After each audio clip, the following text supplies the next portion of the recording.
উত্তরপ্রদেশ সরকারের যারা দায়িত্ব আছে আপনারা জানেন, যিনি মুখ্যমন্ত্রী আছেন তিনি মুসলিমদের সম্বন্ধে কি আচরণ করেন ভারতবর্ষের লোক সবাই জানে, উত্তরপ্রদেশের মুসলিম ভাইরাও জানেন। তাই তিনারা যে জায়গা দিয়েছেন, যেখানে ছিল বাবরি মসজিদ সেখান থেকে 14 কিলোমিটার দূরে, যেখানে মাত্র 15% মুসলমানের বাস, তার মধ্যে 5% মুসলমান একটু শক্তিশালী অর্থনৈতিক দিক থেকে, শিক্ষা দীক্ষার দিক থেকে, 10% মুসলমান সেখানে লেবার শ্রেণী, নির্মাণ কর্মী, তারা সেখানে করতে পারছে না বাবরি মসজিদ। তাই আমার মনে হয়েছিল যে বাংলায় 37% মুসলমান, মুর্শিদাবাদে 72% মুসলমান, বেললাগাতে 70% মুসলমান, সেই জায়গাতে আমি একটা বাবরি মসজিদ নির্মাণ করব। অনেক বাধা, সেই বাধার কথা পরে জানতে পারবেন। দিনের পর দিন যখন এই কাজ শুরু চলবে, আমি আজকে আবার আপনাদের কাছে ঘোষণা করছি, বাবরি মসজিদ নির্মাণ হবে। কোন শক্তি আটকাতে পারবে না। আটকাতে আসলে আমাদের জীবনের বিনিময়ে তার মোকাবেলা করব, আমাদের জীবনের বিনিময়ে মোকাবেলা করব, শহীদ হয়ে যাব, হাসি মুখে মৃত্যুবরণ করব, কিন্তু বাবরি মসজিদ হবে মুর্শিদাবাদের মাটিতে।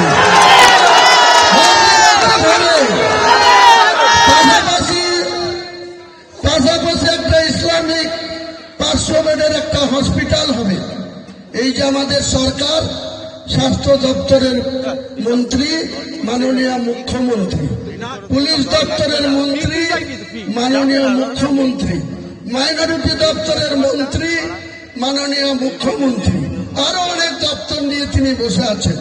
আজকে যান, এখানে যে মিডিয়া আছে, ন্যাশনাল মিডিয়া আছে, তিনারা যান বহরমপুর মেডিকেল কলেজে, গিয়ে যদি দেখতে না পান যে একটা বেডে 3 জন করে রুগী শুয়ে আছে, কোন রুগী বেড পায়নি, নিচে শুয়ে আছে, ঠান্ডার দিন মেঝেতে শুয়ে আছে, তার স্বাস্থ্যের কি অবনতি হচ্ছে। যারা স্বাস্থ্য পরিষেবা পেতে গিয়ে তাদের স্বাস্থ্যের আরো অবনতি হচ্ছে।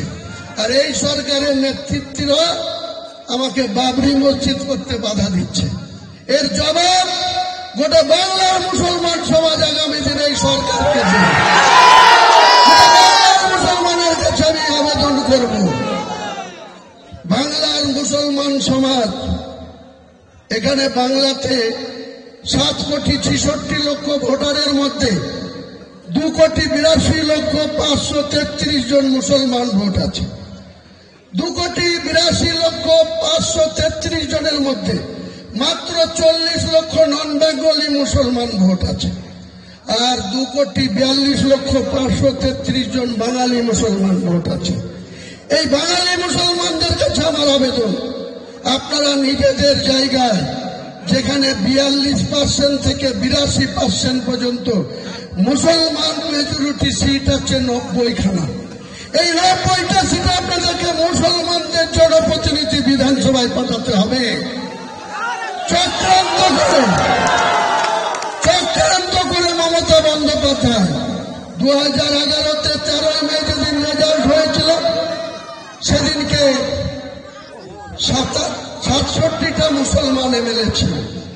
উনার 5 বছর ক্ষমতা পূর্ণ হওয়ার পর 2016-তে সেটা নেমে আসলো 57-তে। 2021-এ সেটা চক্রান্ত করে নামিয়ে আনলেন মাত্র 44 জন। আমি মুসলমান সমাজের কাছে একটাই কথা বলবো, আপনারা আপনাদের যাকে খুশি যোগ্য মুসলমানদের ভোট দিয়ে বিধানসভায় পাঠান, আর বাকি 90টার মধ্যে 200 যে 4টে থাকবে, 294-এর মধ্যে, সেই 204-এর মধ্যে মমতা ব্যানার্জি আর শুভেন্দু অধিকারীর মধ্যে লড়াই হোক। তারা কে সরকার আসবে হিন্দু সমাজ সিদ্ধান্ত নেই, তারা সরকারে থাকুক, আমরা থাকবো, বিধানসভায় ইঞ্চিতে অধিকার বুঝে নেব, উন্নয়ন বুঝে নেব। এটাই আমার টার্গেট, এটাই আমার লক্ষ্য, এটাই আমার ইরাদা।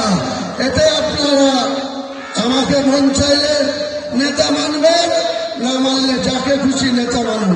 মুসলমান সমাজ আপনাদের নিজের পায়ে দাঁড়াতে হবে। আমাদের ভিডিও ভালো লাগলে লাইক এবং শেয়ার করুন।